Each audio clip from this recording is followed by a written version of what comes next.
Good morning guys, in front of me is Vivo Y16 and let me show you how to change the date and time of this device.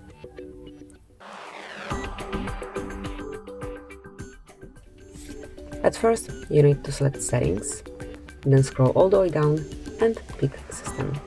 Go to date and time, and here you have to switch off automatic time. Now provide date and time manually by yourself. Tap on OK, and that's it. From now on it is applied. Then you can also manage your time zone, so you can smoothly switch off automatic one, and then you can choose something from the list. So just pick the region and then time zone if there is more than one.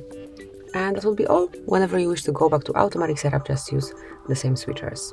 Thank you for watching. Please subscribe our channel and leave the thumbs up.